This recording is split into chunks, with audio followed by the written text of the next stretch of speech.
connect together across countries, across parts of this country in the United States. So we are truly delighted to have been part over the course of this week of the 6th International Conference by the Law Enforcement and Public Health Group. This has been an incredible gathering. We have already had some really important and timely conversations through the course of other panels, and want to thank GLIFA for putting this fantastic conference together. I know it was quite the effort. Jen Wood, who's on this call, and her colleagues in Philadelphia, and people really across the world put quite a bit of time into the organizing of this gathering.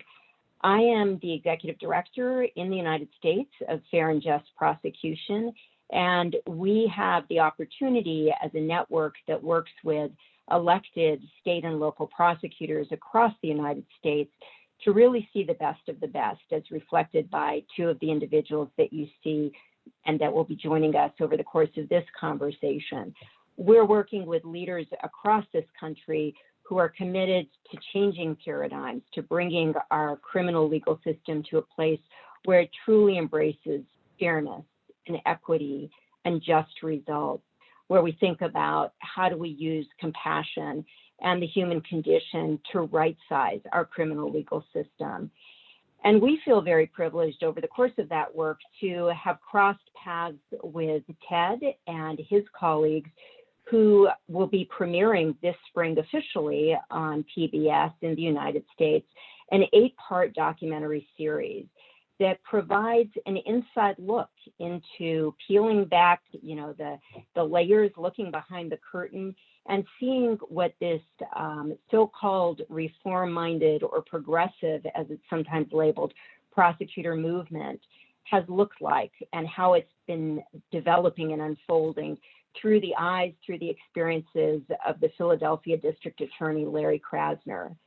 This series, with really the creativity and the understanding that Ted and others have brought, look at some of the most pressing social issues that our nation is dealing with, issues that include police brutality and accountability, grappling with an opioid crisis, with issues that impact our children and our young adults who happen into the criminal legal system. How do we address things like mass supervision as well as mass incarceration? And what can we learn about this new generation of leaders who are doing tremendous work and also facing tremendous challenges as they exercise the tremendous clout that they have to change our system? So with that, we will be using the time that we have with you today to give you a sneak preview into this series and to hear from the 3 individuals that you see on your screen now. These are individuals who have been involved in this movement and who have been involved in the making of this series. So first, as I indicated earlier, Ted is the producer and director of Philly DA, and in his own right is an accomplished award-winning director and video artist.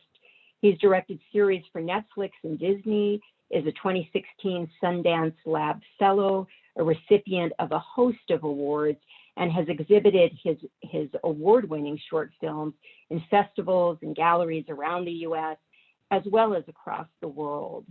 We also are so pleased to have with us Tatana DeBerry, who's the elected district attorney in Durham County, North Carolina. She took office in 2019 and brought with her tremendous experience, having served as a criminal defense attorney in her hometown in North Carolina, as well as having served as the general counsel for the North Carolina Department of Health and Human Services, the executive director of the nonprofit North Carolina Housing Coalition. And she's just been a pleasure to watch as she has assumed the mantle of her role as district attorney, implementing policies that relate to a host of long overdue changes, including reducing unnecessary pretrial incarceration, addressing the school to prison pipeline, improving trust, improving equity, and along with an incredible group of other elected women of color around the nation, she is helping to show us what a new pathway looks like and a new starting point as we try to move away from that past status quo of the wide domination of white elected men in these roles, which really was the starting point before Satana and others ran for and succeeded in taking and assuming these offices. And then, of course, we have with us Larry Krasner, who's the elected district attorney of Philadelphia.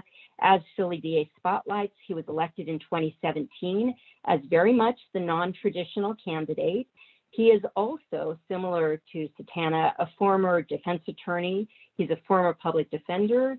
He's also a former civil rights lawyer, having tried thousands of cases and pursued numerous civil rights lawsuits against police for corruption and physical abuse.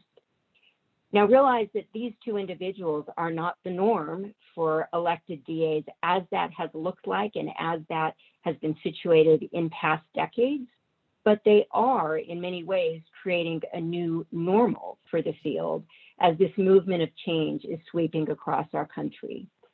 So with that, we'd like to launch into the first clip from Philly DA. You will get a taste of the series through this trailer that we'll be showing now.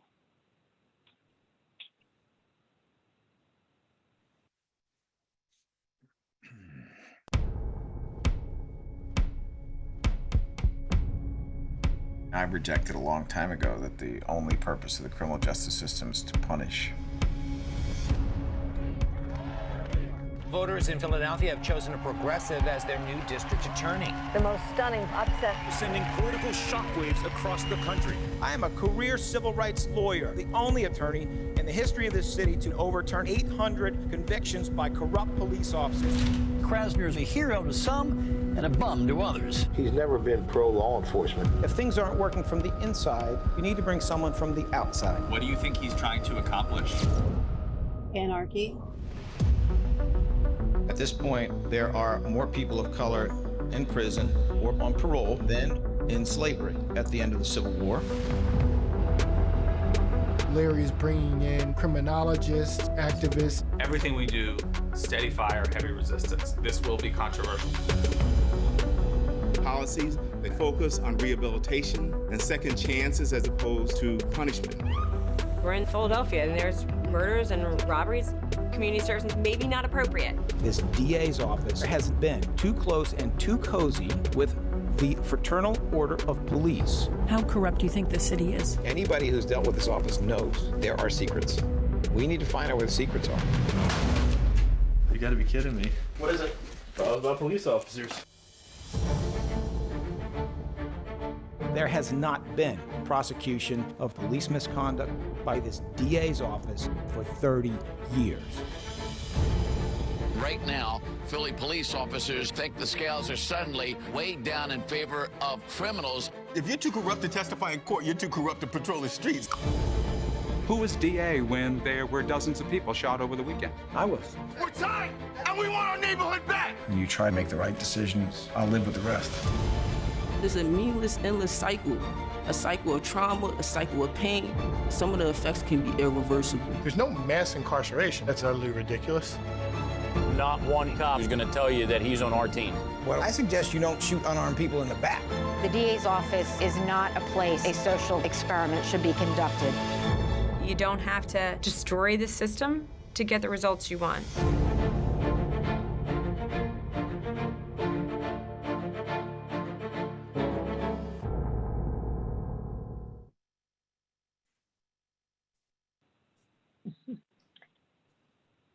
So I'm sure that that is a good teaser for folks. And for those of you who are on with us, realize we will be showing some other clips from Philly DA. So you all will be getting an advanced preview of a number of parts of the series. So Ted, I want to start with you and maybe have you give us a bit of a sense of what it was that inspired you to do this in the first instance, and what impact you hope to have, while also realizing that when you conceived of this project, it was before this incredibly unusual year that we've just had, that in many ways have made these issues that much more dire and that much more timely. So maybe give us the thought process that you had that caused you to take this on in the first instance.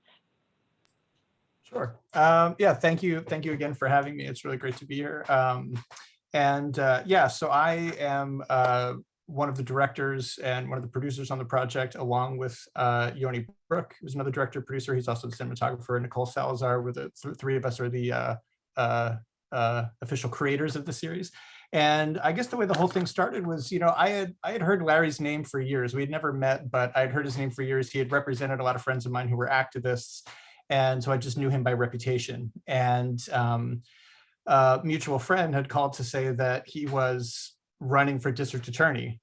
And it just seemed ridiculous and hilarious. I mean, it didn't seem like he would be allowed in the building, let alone, to be the guy who could be the district attorney. So, but it was it was the first time I think I, and probably Yoni also, had just heard the idea of somebody coming into the DA's office with an entirely different way to look at the idea of prosecution.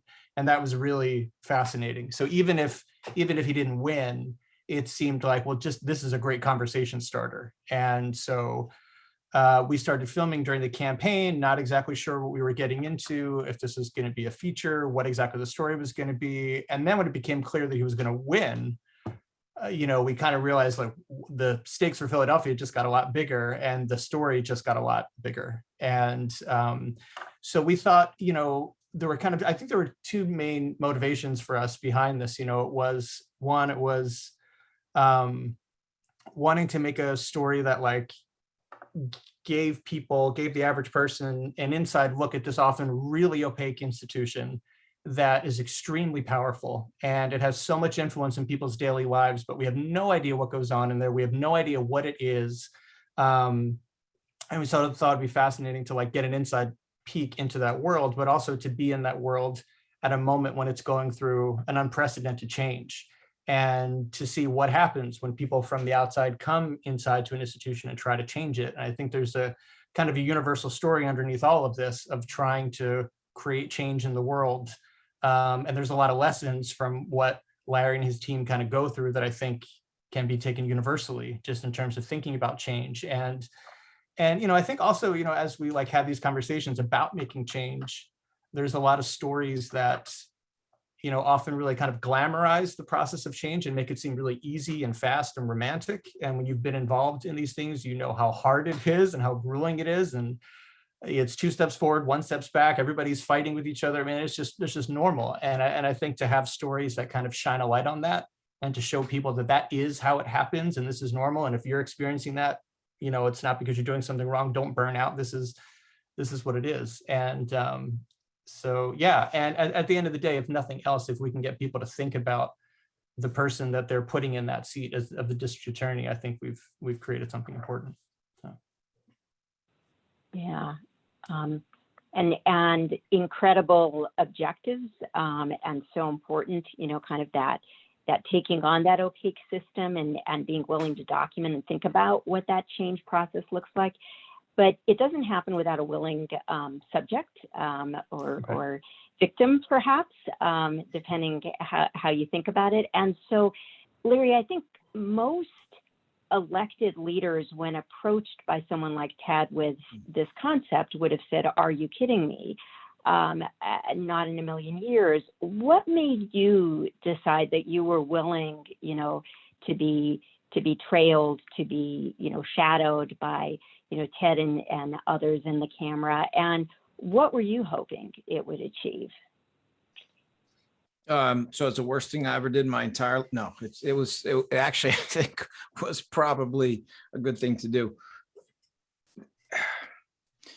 It's kind of a great question. What was I hoping to do? Well, I mean, to be honest, when they first came on up, I didn't realize that they were going to get so much love from the Sundance Film Festival that they were going to produce a trailer that would excite so many people. And, now they have all these wonderful reviews, and now they're going to be in the Berlin Film Festival. They've been in Sundance. PBS has bought it. PBS is going to put it up on the biggest media platform there is, available for free to a whole country. Who knew? I thought it was going to play for, 5 vegans in West Philly who were going to write an award on a paper plate or something. I didn't know they were going to be this big time. So I didn't understand how big a risk I was really taking in one sense. But in a different sense, I think that if there were filmmakers in another jurisdiction, you know, I think if we were in North Carolina and if there were filmmakers there who went up to Satana, she probably would have been just as nuts. And I think that's true of a lot of progressive prosecutors, because in a certain way, it's not about Philly and it's not about what we're doing here. It's about the fact that 10% of the US population has now elected a progressive prosecutor. And whether the details that are local don't really matter. You know, what matters is that people are in one place and the institutions are in another place. And the institution they're flipping now within criminal justice and making go their way is the institution of a bigger jurisdiction's chief prosecutor, right? So in many ways, this is really just kind of a look through the keyhole. And in the other room, we see what's happening in all these different jurisdictions all the way across the country. And it's going to happen to progressive prosecutors first. Progressive prosecutors in big jurisdictions who drive mass incarceration, and therefore they can reverse mass incarceration. But there will be a 2.0, and it's probably going to be the judges. It's probably going to be the mayors who pick the police commissioners, who negotiate with the police unions, and a 3.0. You know, to a large extent, I think what the story is, and the reason it was worth allowing, is it's a story about how people who have been ignored by government can take government over and make it work for them. We progressive prosecutors, in my opinion, are really nothing more than technicians for a grassroots movement. And it's about what happens at that moment when the grassroots movement, even in one place, has put someone in to do something different. And needless to say, there's a little bit of fire, a little bit of smoke. I've heard some of Satana's stories, a little bit of fire, a little bit of smoke, but that means you're doing something. Yeah, and I appreciate, Larry, kind of your framing, and one could almost have envisioned calling this not Philly DA, but Philly community, because that framing of the notion that this is really about communities wanting, demanding something different. And by our count, actually, it's closer now in the wake of elections that were held in November of 2020, when a wave of another group of elected prosecutors came into office, including DA Deborah Gonzalez in Georgia, who I see is on the call with us or the Zoom with us now, and a host of others in Georgia, in places rural, urban, coast to coast, and everywhere in between.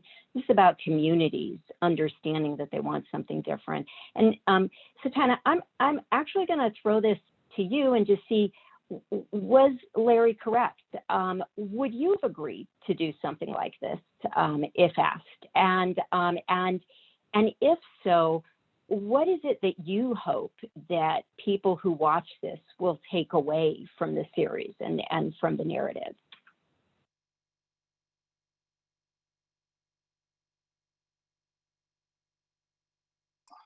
Well, like Larry, I'm historically a trial lawyer, so trial lawyers love to be on camera. I had a small documentary film group following me for a little while. Obviously, I'm not as big a jurisdiction as Larry is, and but I think Larry makes a good point in that, to the extent that we have there are local differences, but those are small. What we really are talking about is this idea that people around the country are looking around and saying, hey, we either don't know enough about what's happening in these offices, or what we do know we don't like, and we want something different. And so I find it, Larry is an interesting person just in general, right? So people are drawn to Larry. He's charismatic. All of us don't have that, aren't able to necessarily project that. But I think, like you said, these stories are compelling all over the country. You can drop, I was looking today at a list of the 100 largest cities, and I was looking at gun violence in the 100 largest cities. And, of those 100 largest cities, maybe 40 or 50 of them are now people who I know personally, and who I talk to about the work that I do, and so there's definitely some movement for change, and I think people want to see it. And let me maybe kind of draw out of that, and Ted, I want to then come back to you and see if any curveballs came your way, anything unexpected, but that movement for change that you referenced, and connect that to the point that Ted made about the clout of elected prosecutors. Today, we saw the first state in the South, namely the state of Virginia, end the death penalty.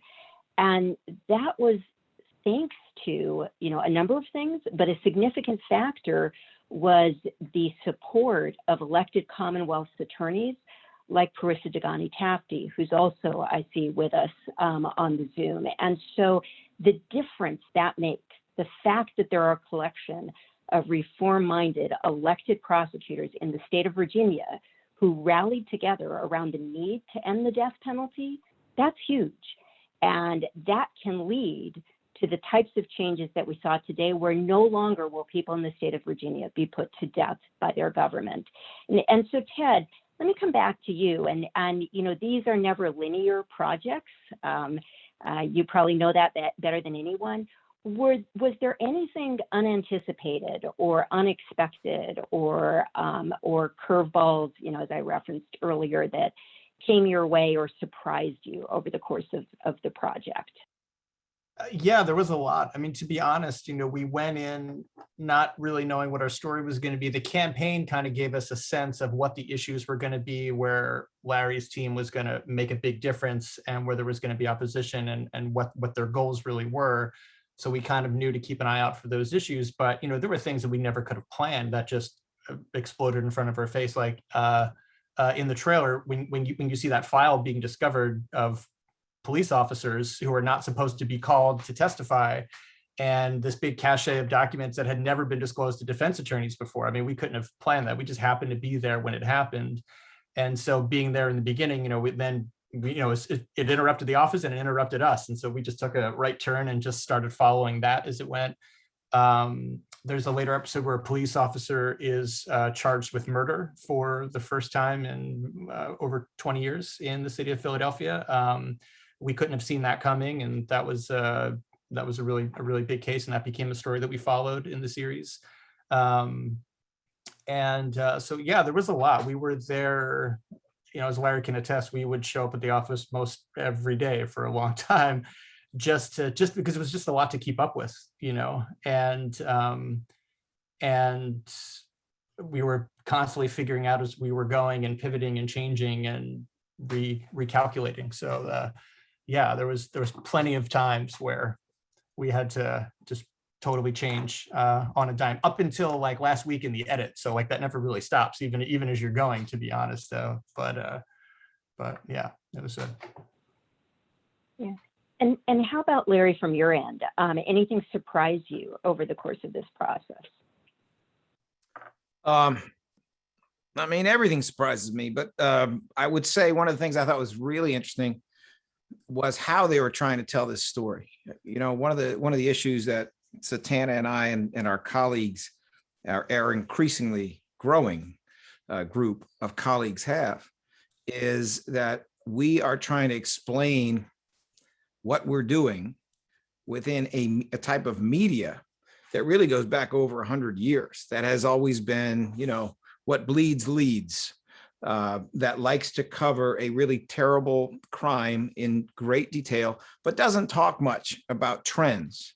It's the kind of media that has been so manipulative that for 30 years, 65% of the US population has believed crime was going up when crime was actually going down. If that is what your newspaper is telling you, then the wrong message is coming through, right? So one of our great challenges, since we're not going to eliminate all terrible crimes, and neither did any of the traditional prosecutors, is if we don't get the media, we don't get the public to look at this differently and to realize that what we're really doing here is we are managing risk, in the same way we talk about risk in medicine and managing it. We recognize that that, you know, there are terrible diseases, and the goal is not to completely eliminate all of them, because that's impossible, but the goal is to eliminate what you can and minimize what you can. That's a whole different way of talking about criminal justice that involves data and science and trends. And what I thought was so interesting about their effort to tell the story was they didn't do the usual documentarian thing, which is give me a bunch of talking heads telling us about something that happened in the past. What they did was a whole bunch of real-time stuff of people in uncharted territories trying to figure out the path forward. But the way it came out, since we were talking about data and we were talking about trends and we were talking about those things, was what we needed. You know, we as progressive prosecutors need to talk about the system as a whole. We need to speak holistically. We need to talk about what should be done by public health and what should be done by law enforcement. And just to give you an example, there's a scene where we are literally sitting at a table discussing whether we are going to prosecute sex work, which of course is routinely done in the United States. And then we're talking about, are we going to prosecute possession of marijuana, which is a violation of both federal and state law, a stupid violation of federal and state law, but are we going to prosecute it, right? And it's not a story that's just about blood, and it's not a story that's just about a single event. It's a story that goes to systemic issues. So I think in their real-time reporting, in their real-time filmmaking, what they did is they pushed in the direction of the narrative where progressive prosecutors have to go, which is thinking about it as a system and thinking about it in terms of telling the story in a different way. And actually, one other thing, Miriam, if you don't mind me jumping in, is also that I think something else that actually did surprise us a little bit when we were in there, which I think was a big kind of lesson for us, and hopefully something that we put into the series, was that, like, you know, it's, and maybe we shouldn't have been surprised, but not being in the criminal justice system, not being in that industry, for lack of a better word, you know, you realize that, like, everybody in the system knows each other. They all came up together. There's a lot of human drama kind of underneath these policies and systems that drives a lot of this stuff. And one of the barriers for change is kind of that human element, and people just not changing because they don't like who's telling them to change. It has nothing to do with the substance of the message. Well, I just don't like that person. Or, you know, there's this, you know, something we saw a lot is people who, you know, their heart is really in the right place, but they cannot admit to themselves that they were wrong, that they were part of the problem, that what they were doing that they thought was helping was actually hurting people. And it's a big ask for someone to make that change. But, you know, it was really interesting to see that kind of human side underneath all this stuff. And we tried to do our best to kind of put that into the series, and, you know, to kind of show that side of it is underneath all of this policy and all of these bigger ideas. Yeah, Ted, just to really quickly jump into that, I can imagine that certainly you also saw that Larry disrupted that by not being one of those people who knew it, who everybody knew in the courthouse, and knew how he was going to act, and knew who he had, you know, he had grudges against or whatever. So that, you know, I've started to actually think of that unfamiliarity itself as a tool of progressive prosecution, right? Because people don't know how you're going to move, they try to anticipate what you're going to do. They just make your job easier. They just make my job a lot easier. Right, and I think that's such a great point, Satana, because systems that are functioning well don't need disruptors.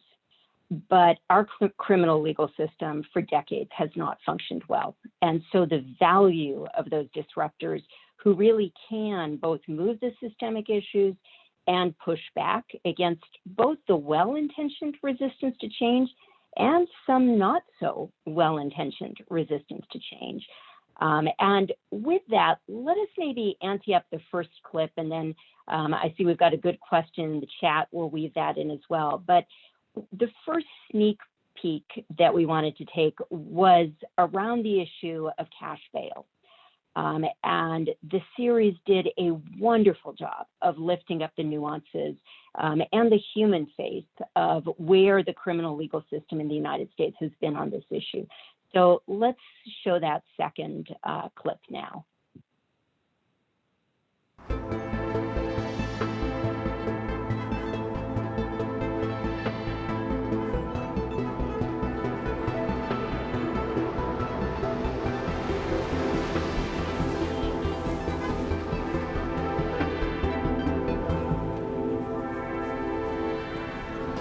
Can I have a withdrawal slip, please? Bail money. We're bailing out 3 people. So we'll go post bail for those 3 gentlemen first thing in the morning. Then we go up to the jail and wait for them to be released and get them home with their families. You help me, sir? Nah, brother. Trying to get some people out of jail. We bail people out to kind of shame the system. Like, why are you holding poor people? Because you know the bail disproportionately impacts poor people and people of color. A poor person would sit there for 2 years waiting for the outcome of this case, where people like Harvey Weinstein, the world is no more safer because he was able to purchase his freedom for $1 million.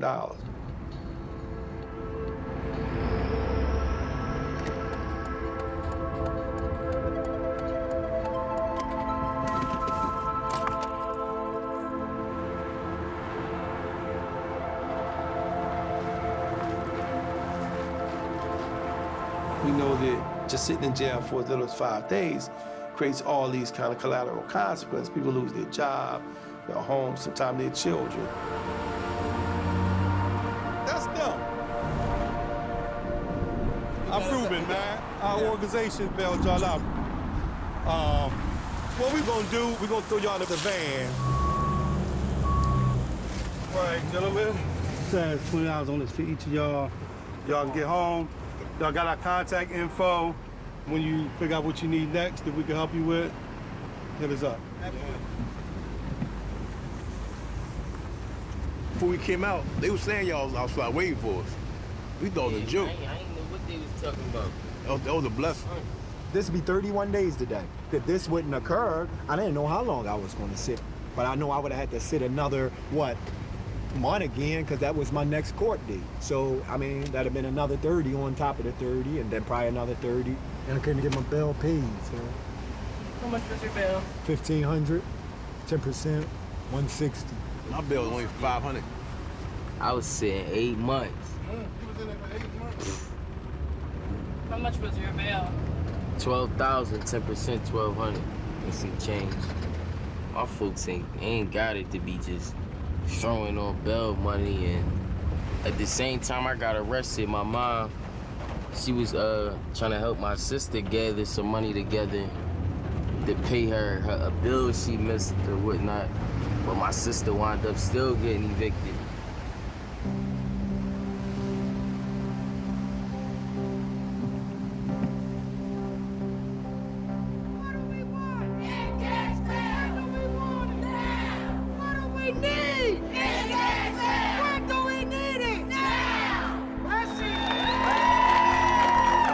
We gotta understand that our elected officials are responsible for what we want to happen, and that's to end cash bail. We will not allow anyone to put a price tag on our freedom. We've been through that chapter in one time in history, and we will not relive it again. We cannot. We cannot. We want integrity in our courtrooms, and we want to be heard. What do we want? What do we need?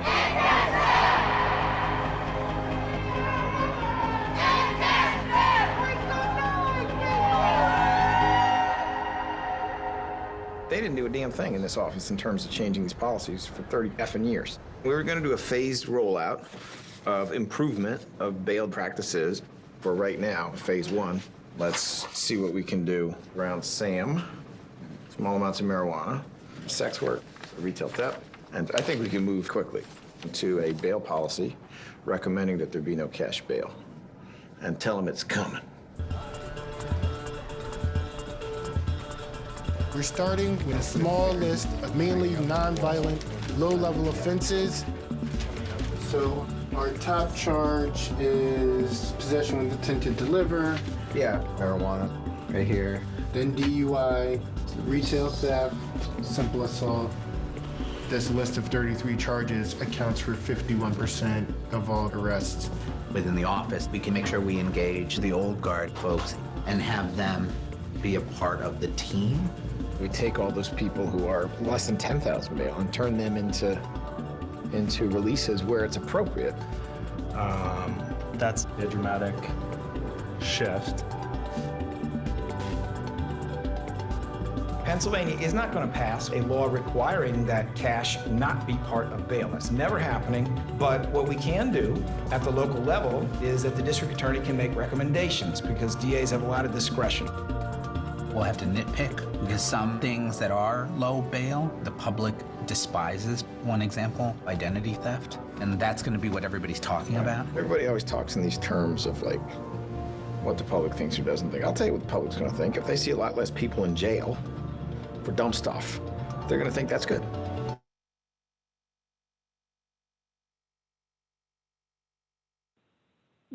It's that simple. So obviously that clip did an amazing job of bringing to life an issue that many elected prosecutors have been grappling with. How do we attend to something that has been called, for lack of any better label, the poverty penalty, a starting point where people are kept behind bars or end up back behind bars simply by virtue of the fact that they are too poor to bail their way, bond their way out, buy their way out, too poor to pay fines and fees or other court costs that cause them to cycle. And let me start, Satana, with you, because you've taken on this issue and looked at how and why does that both need change and also disproportionately impact and cycle through the system communities of color. So talk to us about why you felt this was an important issue to take on and the challenges that you've faced in trying to grapple with it. Yeah, sure. So cash bail was probably the number one issue in the campaign when I ran. So there are community activists in this community who've been involved in criminal justice reform now for a couple decades. And, one of the little local things that is different in Durham, and if you've ever been to downtown Durham, you know that our jail sits right across the street from the Durham Performing Arts Center, which is this beautiful grand building. It's the highest grossing per seat theater in the country outside of New York City. It brings people from hundreds of miles away to see Broadway shows on tour. And when people come all dressed up to go to the theater, you could hear people yelling out the windows from the jail. So we had not just a swell of people in our community who were like, hey, our people are locked up and can't get out. We also had business people who were like, look, this just makes us look bad. And and there's so much research out there about the collateral consequences of being held pretrial. And so that was really our number one priority when we got into office, was how do we create a pretrial policy that, again, we don't set bail, the judges, judicial officials do, but what the prosecutor says carries a lot of weight. And here in Durham, a defendant will see a judge within 24 hours of being arrested. And we put in a new policy that if that person is not a danger to themselves or others, or danger of flight, we don't recommend bail. We recommend that they get a written promise. In fact, North Carolina law provides 4 different ways in which somebody can be released pretrial. And it actually disfavors cash bail. And so we started out, our jail population now is down. I think it's probably about 40% from where it was when we started. And it's not people accused of murder or rape or drug trafficking. It is people who had low-level misdemeanors, loitering, trespassing, low-level felonies that were a result of either poverty or some type of substance abuse, so some low-level possession, urinating in public, that kind of thing. Those people now don't stay in the Durham County jail. One of the perverse things that we found out was that sometimes people were using the jail, as transitional housing. Right? There was lawyers were actually arguing to keep their clients in jail, or the prosecutor was actually arguing that this person should stay in jail because they had nowhere to live. And at least in detention, they would get food. And so that's, you know, we've had to stack all of those collateral consequences up against this kind of do-gooder mentality that you're actually helping people by keeping them incarcerated pre-trial. And so we've seen no, you know, people will always say, well, if you let people out, there's going to be more crime. There's absolutely no indication there's been more crime. As Larry said earlier, data is our friend. And we've now been, for 2 years, scraping jail data. I look at the jail list myself every day. It's, you know, it's like a living ecosystem. You have to tend it. And if I see somebody in there that I've identified, you know, if it goes against our policy, I will myself go to that prosecutor and get information about why that person is still there. And so it's not just been, it's kind of rippled through our whole system. It means that we not only are not recommending cash bail at the beginning, what it's also meant is that we also offer bail reviews more often. So if a defense attorney, if there's something new that they've learned about their client, and they request a bail review, generally, they request a bond hearing, generally the prosecutor's office just wouldn't do it. You'd just be like, well, good luck getting into court for that, right? You're not entitled to one, and we're not going to put you on the calendar. And now we routinely do bond hearings on the calendar for changed circumstances. And so there's just so many. We have more people now on electronic monitoring who might otherwise have spent years in jail, certainly for violent crimes. So it has really changed the way that even people here look at pretrial detention. Thanks so much. And you know, I think, Larry, this piece shows not simply so many of those all important, you know, issues that Tatana referenced, but also the value of community activism. And, you know, as is shown in this segment, as, you know, this episode in full and in other parts of the series, there's also a lot that comes out in regard to resistance within the office, resistance by judges, resistance by others, with you often caught, you know, sort of betwixt and between, and no way to make both camps ever, you know, happy with what you're doing. So talk a little bit about those forces and how, you know, you navigated, you know, the criticism at both ends, and how you feel the series kind of gave a face to that. So, you know, one of the progressive prosecutors who got there before me, who has had some really formative advice, is Kim Fox, and who came into office with a lot of activist support. And when I met with her before I was in office, she told me a really kind of amusing story. And I say amusing as someone who represented a lot of activists and protesters. It was sort of a professional hobby for 25 years.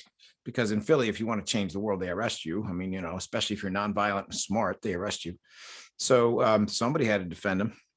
And I used to do it, and I really enjoyed it. What Kim said to me, having been elected with a lot of activist support, is here come her activist friends who helped get her elected. Come on in. They'd come into the halls of power. They'd sit in her office.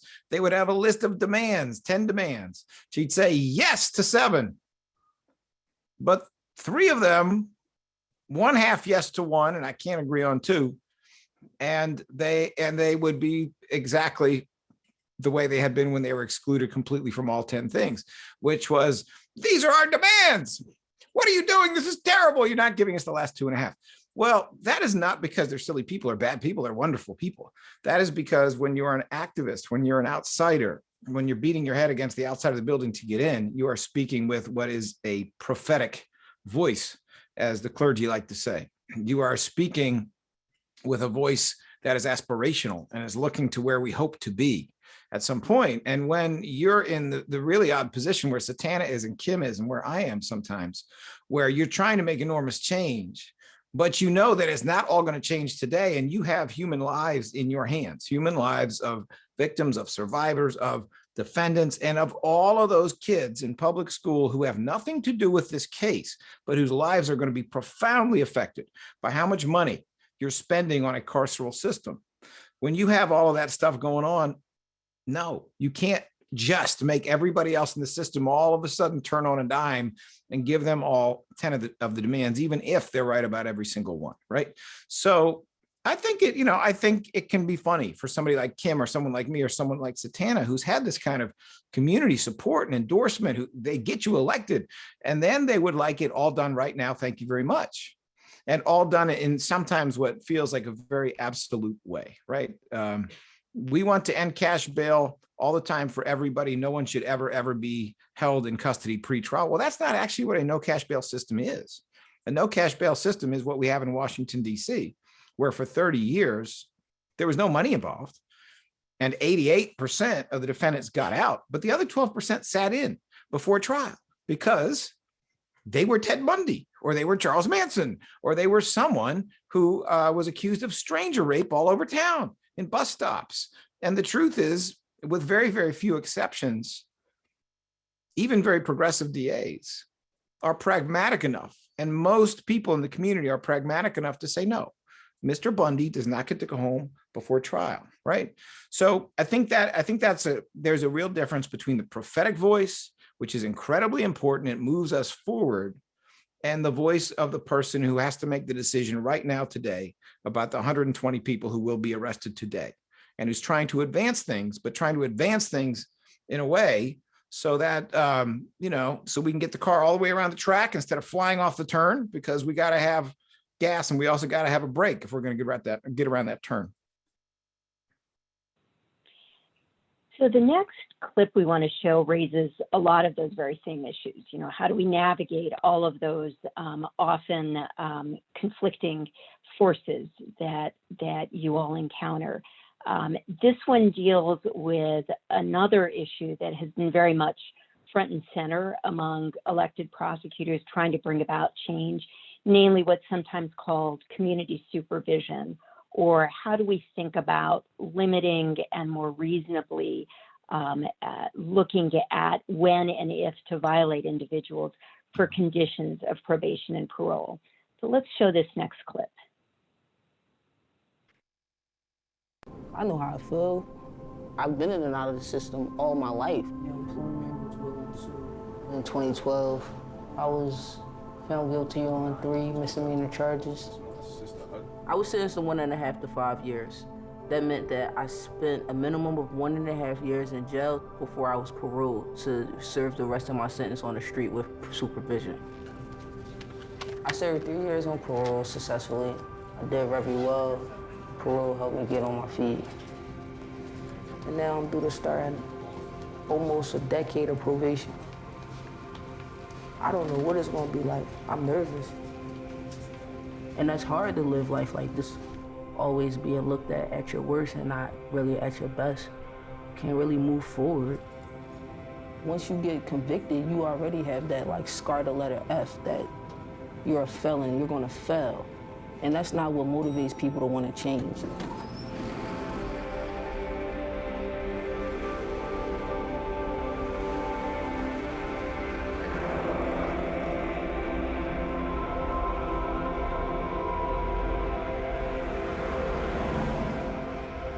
Good news, the numbers at the prison are down from 4841 to 4700 this morning. What?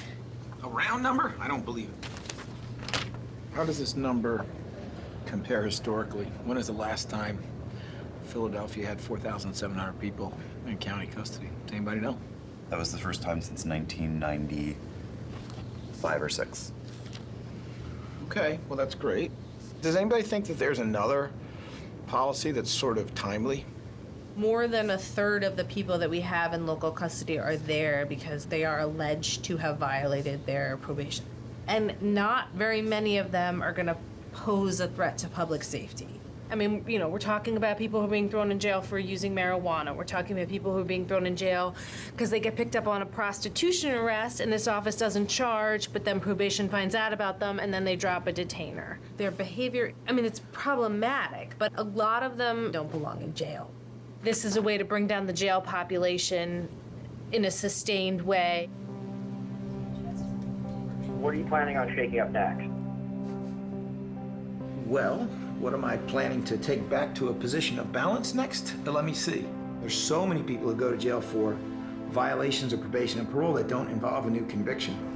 1 in 14 African Americans who pass on the sidewalk are currently under supervision in Philadelphia.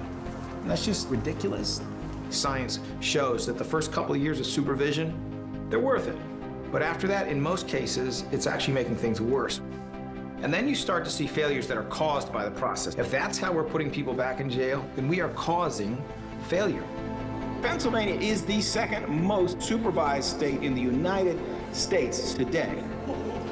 New York has 12,000 people on probation and parole. Philadelphia has 40,000 people. And New York is 6 times as large as we are. We should be cutting the number of people on probation and parole in half.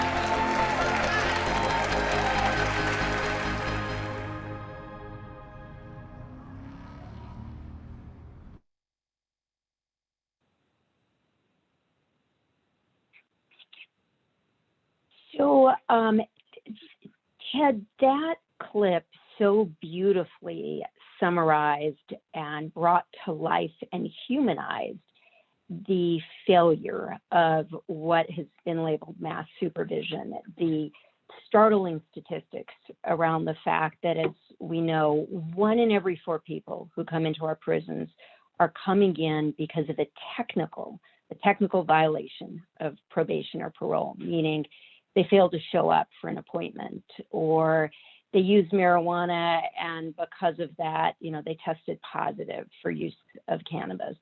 Not the sorts of things that pose risks to the community. You also wove those key facts into a human story, an individual who spent a decade, 10 years on probation. So tell us a bit about, as it was put, it's hard being looked at as your worst. Tell us a bit about how you found those human stories and why that was important to weave into the narrative that you were aiming to lift up. Yeah, I think we figured out pretty quickly that we didn't want the story to just take place inside of conference rooms. And so it was really important for us to see, this is where the decisions are being made and now whose lives are being impacted by those decisions. And of course, one of the most important are those who are directly impacted by the criminal justice system, people on supervision, people who are incarcerated. And so that was a goal from early on in the series, was to make sure that we're always widening out that lens. And this story was not one that we had planned to tell, but the combination of both Larry's office taking on probation and us kind of being along for the ride, but then also being fortunate enough to meet LaTanya Myers, who we kind of met through friends who were kind of involved in activism with her. We just happened to meet somebody who was right in that place in their life. She had just gotten a job. She was getting herself back to school. She was doing everything right. And we were able to see, how the system that was supposed to keep her on that track was actually preventing her from succeeding on it. And, it was important just to be able to see these challenges in real time, because it's one thing to hear it as an abstract fact, and obviously it's another thing to experience it with somebody. And it was really important for us to, when possible in any of the issues in the series that we talk about, to be able to find a way to experience the human side of it, to just remember that these are not abstract concepts, but they're really impacting people's everyday lives. So Larry, Ted told the story in a way that individualized it. You have also, through the data, aggregated it and looked at the aggregate impact of the policies that you've put in place. So tell us in the aggregate kind of the impact of the changes that you brought about and how that has shifted in terms of the number of years of supervision, sort of the toll that it's taken on the system. Sure. So as compared to what was happening in a prior administration, the future years of supervision on probation and parole that are being generated in the Philly courts, or at least right before the pandemic, we can't really count pandemic stats because the court's closed, but right before the pandemic during this administration, there was a 2/3 reduction in the future years of supervision that were being generated. Now understand, Philly is the worst of the 10 biggest cities at this stuff. Currently, depending on who you listen to, the 3rd worst of the states. So there was a whole lot of room for improvement in our system. But this is why it is important that we have progressive prosecutors, because in the same way that they really messed the country up by slamming on the gas for mass incarceration and mass supervision, they can slam on the brakes in a way that makes sense. And pretty quickly, when you have Satana and you have all of these other progressive prosecutors in major jurisdictions, you can pretty quickly take all of those cases you have and make a meaningful difference. Of course, we're going to keep supervision where it helps. And there is a lot of data that it helps for the first 3 years in general. Not every case is the same. Not every person is the same. But, oh my goodness, is there room for improvement? And it turns out pretty quickly, within about 3 years, you can make a lot of improvements moving forward. Thanks. And I think I saw some reference to your policies on supervision resulting in an estimated 81,400 fewer years of supervision sentence between 2018 and 2021. Just extraordinary number. It's human cost, it's fiscal cost, it's system cost, and so much more. And Miriam, I want to say just really quickly too, to what Ted and Larry said about probation. I think it shows you two things. One, we see people who, if they had been sentenced, if they hadn't been put on probation for the crime that they were convicted of, they would not have gone to prison, right? So by violating them, and letting them sit pre-trial for a while, they're in jail for something they never would have gone to jail for. But to Larry's other point, and is that why progressive prosecutors are so important in this is because probation also shows you how little discretion everybody else in the system has. So probation officers, if you're not paying $5, they don't have a ton of discretion not to violate you, right? If you miss one one visit, if your address changed and they visit you and you're not there, or you have a dirty urine test, you're violated. And they have even if you've worked with them and they know you're a good person and they know you have a job, they still have to do what they have to do. And so it's really important for somebody with discretion to step in and say, hey, this makes no sense. Yeah, and I think, both of you have kind of underscored that willingness of a new generation of elected prosecutors to say exactly that. This makes no sense. It has to stop. And in this final clip that we want to lift up, what we see is another progressive prosecutor in a different part of the country who models both the bravery and willingness to do that, and also the fact that as this movement grows, opposition grows.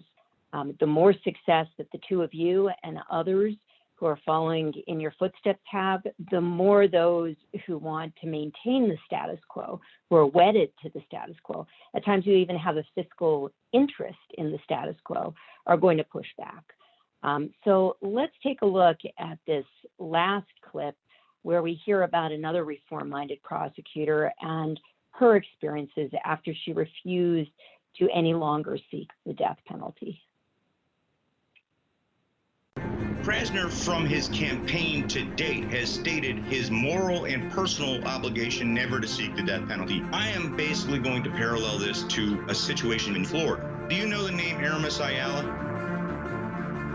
State Attorney Aramis Ayala announced she wasn't seeking the death penalty against accused cop killer Markeith Lloyd. In this case or any other. While I currently do have discretion to pursue death sentences, I have determined that doing so is not in the best interest of this community or the best interest of justice. It's not just because I am the first Black elected state attorney in the state of Florida that I think differently. It's bigger than that. I have a different concept of justice.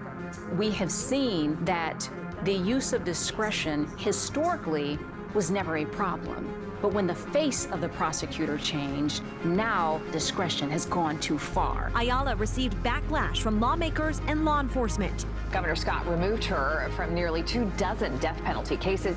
For the state attorney, Ayala to say she's not going to pursue the death penalty is an outrage. Shortly after his public statements, then the letters start rolling in. I receive a noose that reminds me a nigger will always just be a nigger, threatening my life, reminding me that I have children. Those are very real things. Remember something, a prosecutor, whether it's Ayala in Florida or Krasner in Philadelphia, can't create the law. So I am imploring Pennsylvania voters to start creating legislation to put checks and balances in place for local elected officials who derelict their duty.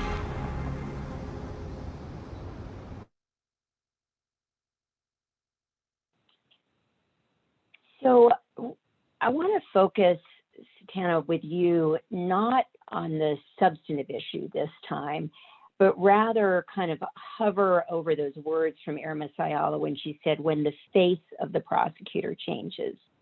And then she talks about the kind of opposition she received. And we know that while there's been pushback throughout the country to people, elected leaders like Larry and others who are trying to move change and reform and shake it up and be disruptors, as you said, the vehemence, the hatefulness, the despicable nature of that pushback has been particularly offensive when it's come to women of color who have been trying to do that job. So talk to us about how you've seen that play out and how can others in the movement seeking to support the work that you, that other elected women of color in these roles are trying to move, how can they show up and do more to support Black female leaders that are trying to change up the system that communities no longer embrace? And this is a good question, and one we talk about a lot. It's a fairly small sorority of Black women elected prosecutors in the United States, but we are in some of the biggest jurisdictions. And so I think we will an inordinate amount of power in those jurisdictions. And I think some of this even, there's even a little bit of controversy about, the movie about Larry, right? The folks focus on Larry Krasner, and Kim Foxx was elected before Larry Krasner. And even Larry himself says, hey, I went to talk to Kim Foxx, right? And so just kind of not giving credit to folks where credit is due for the work that they've done, and then putting them in a situation, we see time after time, Kim Foxx, Marilyn Mosby, Aramis Ayala, Kim Gardner, Stephanie Morales, Rachel Rollins. It goes on and on and on. People who have had death threats, threats to their children. That's almost unheard of for a prosecutor, right? Like the prosecutor is the good guy, right? He's our guy. And so, but as we know, in the United States, often there are people who don't want to see Black women with any type of power and authority, and certainly don't want to see Black women with any type of power and authority in law enforcement, because really we run public safety on fear, right? And the big fear of a Black planet, and God forbid, if you have a Black person running it, we're going to be in trouble. And so it's one thing, this is a hard job to do, right? And especially as a progressive, and I think Larry can probably say this too, because you come with a certain worldview, right? And that worldview makes these decisions feel personal. Well, when you're a Black woman, right, these decisions feel even more personal, right? I meet with the families of every murder victim in my office, and invariably, I'm meeting with the Black mother of Black children, right? And invariably, I am meeting with somebody who is me, right? They're generally my age, like we generally grew up around the same time in the same places, we have the same cultural markers, and they already come in here thinking that this system is going to fail them, right? And then they see my face, and now they're like, oh, right, we're going to get what we need, but the system doesn't give anybody what it needs, right? So in addition to kind of the hate that's built on racism and misogyny, we also kind of get a certain amount of hate from Black people for doing this job. There are a lot of Black people, there are a lot of Black lawyers who told me I'd never do what you do, right? And people who had some respect for me before, who, been honest with me, they've lost some respect for me now as a Black woman becoming a prosecutor. So, and for us, it's a mission. We, it's important that not just, this is a system. So yes, we can change all the individual faces, but the system itself has to change. And I think that's where people can be supportive of Black women, right? So if you have people like Larry Krasner, you're doing the exact same thing we're doing, and Larry says, hey, I'm doing the exact same thing she's doing, right? This is not a Black person thing. This is the right thing.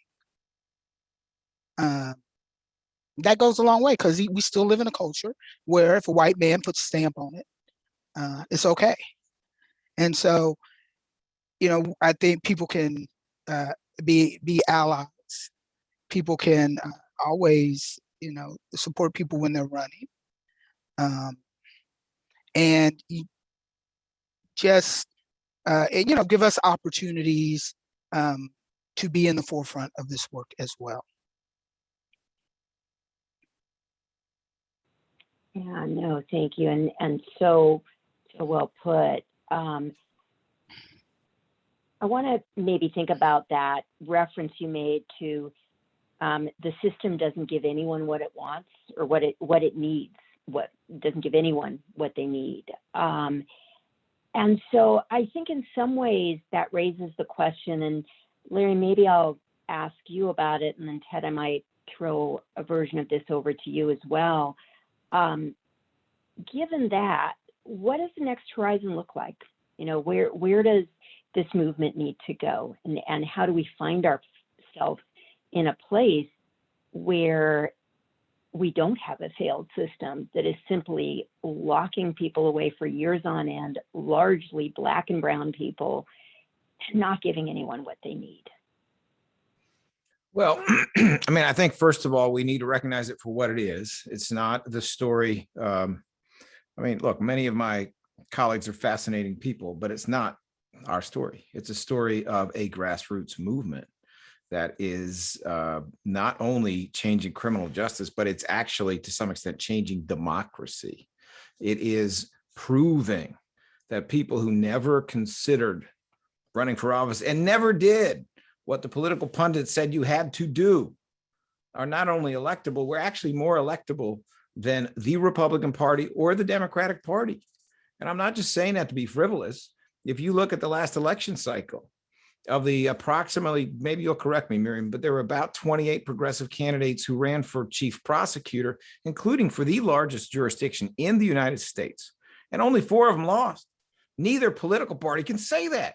If Satana wants to found the Progressive Prosecutors Party, and we're careful who comes in the door, we can run the table. That is a meaningful fact. But once you recognize that it's a grassroots movement, then you got to look a little bit at the history of grassroots movements and see how long it takes.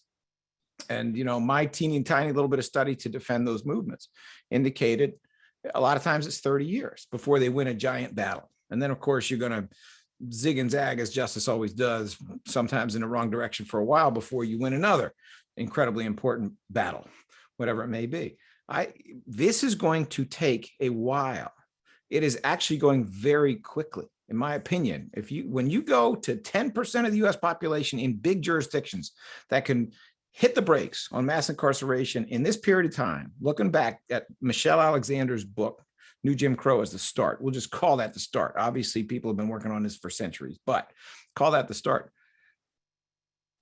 If we see it that way, and we understand how successful this thing is right now, then where we are getting is to a place where we can have goals, we can measure those goals, we can achieve those goals, and we can force the reinvestment away from mass incarceration, mass supervision, and into the kinds of things that all of my colleagues want to see: reinvestment in public education and treatment and jobs programs and empowerment of individuals. But I think simultaneously what you're going to see, and it's going to be within progressive prosecution, but it's also going to spread along with progressivism, it's going to spread to other fields. What you're going to see is that people like Satana, who I'm just guessing didn't really sit around in high school thinking all about how I want to run for this or that, right? I didn't. I don't think Parisa Degani Tafti, who's on this call, and I don't know you, Deborah Gonzalez, but I look forward to meeting you. I don't think these are the people who are staring in the mirror whistling "Hail to the Chief" when they're in college. I think these are normal human beings who are public servants, who want to do good and want to serve other people out in the world, who all of a sudden are saying, what? You mean I can run for office? You mean I can win? Because I did all these good things for all these people all this time, and everybody said it was politically the opposite of what you should do. Once people realize that, the archetype, the paradigm of who gets power is changing, this is a big deal. You will see it spread even more quickly within progressive prosecutors, and then you're going to see it spreading to the people knowing that they can take back their government, and therefore they can put mayors in who are going to hold police accountable, who are going to go a different direction, who are going to tussle with the local police union to make change. I know that's a very optimistic view, but I believe it. Yeah. So Ted, let me before, and again, if any folks have questions, feel free to put them in the chat before we see if there are any questions. Let me turn it over to you, because in many ways you had a front row seat to, kind of what Larry has aptly described as this grassroots movement, this changing democracy process. And you gave us, the viewers, that front row seat. What did you learn or observe or take away from the work that you did that in your mind underscores what was most significant about this movement, about this process?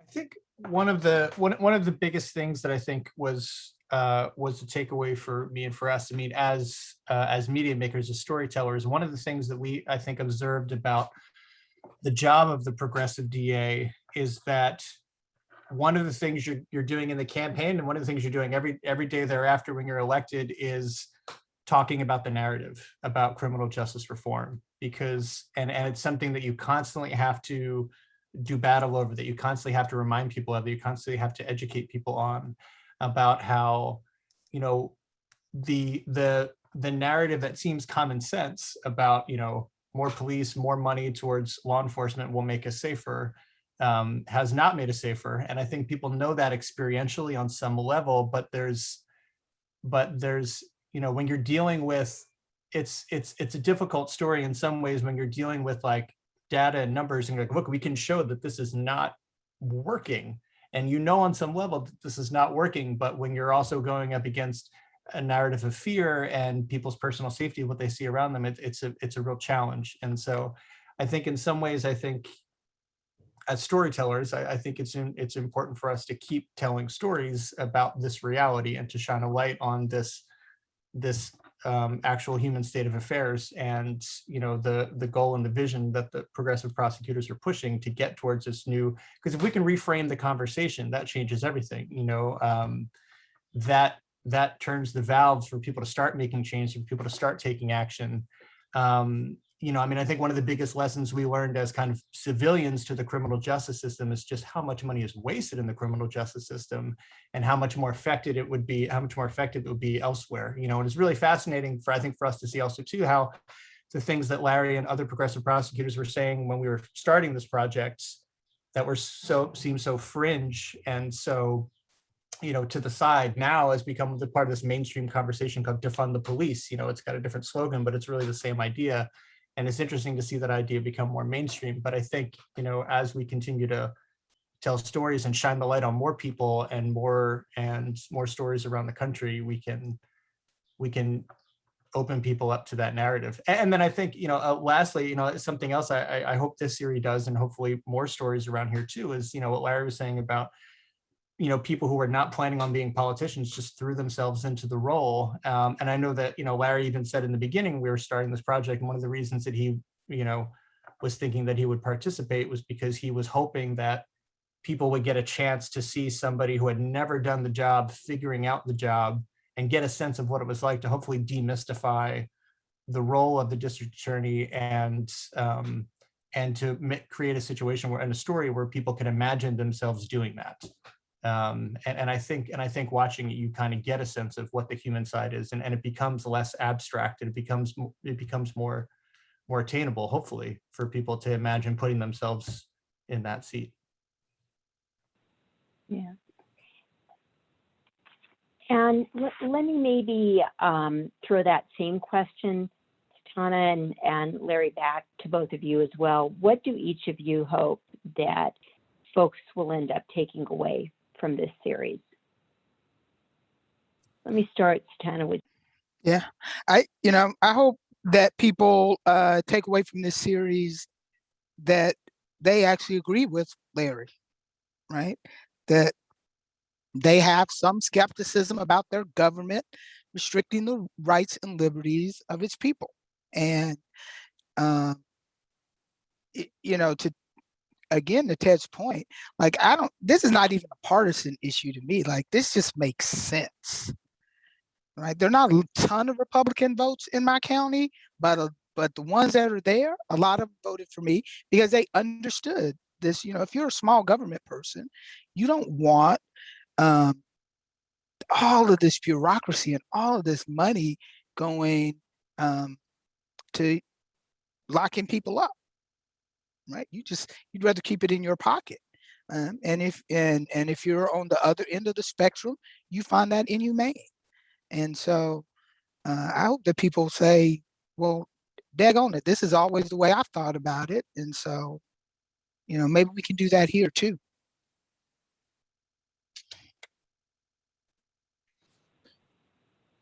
I mean, yeah, we need more Satanas, you know, we need more Aramis Ayalas, we need more George Gascons and Dan Satterbergs and Rachel Rollins, and we need more Marilyn Mosby. We need more of these folks, and they are us. They are at some level outsiders who need to become the insiders.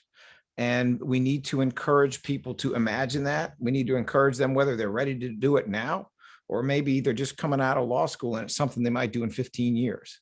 We need to make this seem possible. One of the reasons that we have the blight of people like Mitch McConnell, and I do mean blight, is that a lot of us are convinced that we could never overcome this. I mean, how on earth could I, with no political connections and not having some mountain of money, not having spent my whole life scheming on this, how on earth could I get elected? But lo and behold, you know, people like Satana and Kim and everybody else they're not just getting elected. They're getting elected by huge margins. They're getting re-elected by huge margins. And that is not what the insiders in politics want you to think. They want you to think they're the only ones with the key. They're the only ones with the key. They're the only ones that can unlock the door. And they're just dead wrong. You know, the truth about the mainstream Democratic Party is it has not developed its voters because it has turned away from what they want. An awful lot of voters have been crushed by mass incarceration directly or indirectly. This is what they've wanted for a long time. And yet the mainstream Democratic Party has not responded. So what we're talking about here, yes, it's a criminal justice movement. That's huge. And I hope that something coming out of here will encourage that. But it's a democracy movement too. It is convincing people that you can go into government and you can take the power back and you can make government work for you. And you can do that with prosecution, which is what interests me, but you can do that at multiple levels. I'm one of the older people elected as a progressive prosecutor. You know, my runway is short and I'm going to have fun and get as much done as I can. And then I'm going to get in a beach chair on some beach somewhere. But other people like Satana, like some of these other folks who are being elected, they got a runway here. It's a lot longer. There's a whole lot that they can do. And so, you know, I sincerely hope people will watch this and they will say, well, yeah, the people can do this. The people can take government, they can take it back, they can make it work for them. Yeah, they're going to make mistakes every single day. So did the last bunch of people, except the last bunch of people made us the most incarcerated country in the world, and we're supposed to be the land of freedom. So I think we'll change that. We are the ones we've been waiting for. Well, I've been waiting for you, Satana. Let me say that. Well, and I think for all of us who have been waiting for both of you and so many others, the only way that we continue to have staying power is, Ted, if people like you are willing to put a loud megaphone in front of, you know, Larry and Satana and Aramis and so many others and lift up the work that they're doing so that those singular incidents, you know, that do bleed, don't lead, so that we can lead with the human stories of the hundreds and thousands of others who every day and every week are damaged by a failed system. And the leaders such as these who are willing to try to go in and do the hard work and fix and change that damage. So I want to thank, Ted, you and your colleagues. I so want to thank these amazing two DAs who really are reflective of the dozens of others now around the country who are joining this fight, who are joining this movement. And I want to thank all of you who have been listening and watching with us over the course of this last hour and a half. And obviously GLIFA and the LEAF conference planners in being able to give us, you know, the table, set that table for the conversation. The Philly DA series will premiere for those of you in the United States on your local PBS station on April 20th. Ted, when might it come for those who are not in the US? When might it come to international markets? All I can say on that is that it very likely will come to an international market, but unfortunately that is not public information yet, unfortunately. I wish it was. You could tell us, but then you'd have to kill us. So exactly. Yeah. So at some point it will come to an international market. But what I can say is that it is also for anybody who has Amazon, it will be streamable on Amazon starting in July on like a subsidiary channel called Topic, which you can get if you're an Amazon subscriber. So it will stream there for anybody who wants to see it that way. And then I'm also, I should say that PBS is also streaming the series as well. So they're going to broadcast it starting on April 20th, but the entire series will be available to binge watch, streamable on the PBS Passport platform on the same day. So you can either wait and watch the broadcast or watch it all on PBS, then watch it later on Amazon in the summer. Terrific. So, so you heard multiple ways to watch. Anyone in the globe probably has access to Amazon. So hopefully wherever listeners might be, either those who are with us in person now or those who watch this video from the panel through the GLIFA network, you know, watch it, share the word, share the message. And again, thank you to these two incredible, inspiring leaders, and Ted, to you and your talented colleagues for lifting up their stories. So thanks everyone, and have a good rest of the afternoon or evening or perhaps morning, depending where you might be. Take care, everyone.